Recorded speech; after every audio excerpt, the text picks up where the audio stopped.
If you own or plan to operate a personal watercraft, you should know about seaweed. It looks like this. Seaweed is a kind of algae that grows in both brackish and salt water and is a common enemy of personal watercraft. The reason you want to watch out for this stuff is because it can become lodged inside the intake grate, reducing performance and compromising maneuverability. So come with us as we show you what it looks like and how to get it out. All right, so now we've just gone through a huge field of seaweed and we have quite a task in front of us. You can actually hear the difference when I give it gas.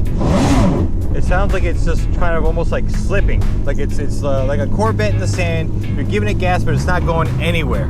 So now we're gonna try and get somewhere safe, calm, and out of the way so we can try and clear out the blockage and regain control of the ski and stop this blockage from impeding the rest of our day. So we just pulled back in. Thankfully, we have this small beach here that we're gonna use for demonstrative purposes. But remember, this can happen anywhere, in the ocean, the intercoastal, or even in your own backyard canal. So let's stay calm and go through the steps of how to clear it out. So the first thing we're gonna do when it comes to a pump, no matter what, is we're gonna turn off the ski. Next step is identifying where the intake grate is located. They are always dead center in the middle of the hole, about an arm's length inside, underneath where the seats would be.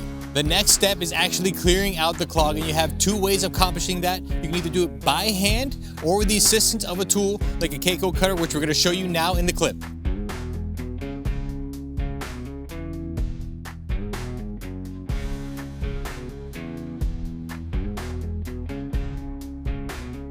So as you can see, we were able to clear out the blockage and now we can get back out underway safely. And if you want more tips to stay safe and become a better PWC rider, subscribe to our YouTube channel. Reeve Motorsports, we'll see you on the water.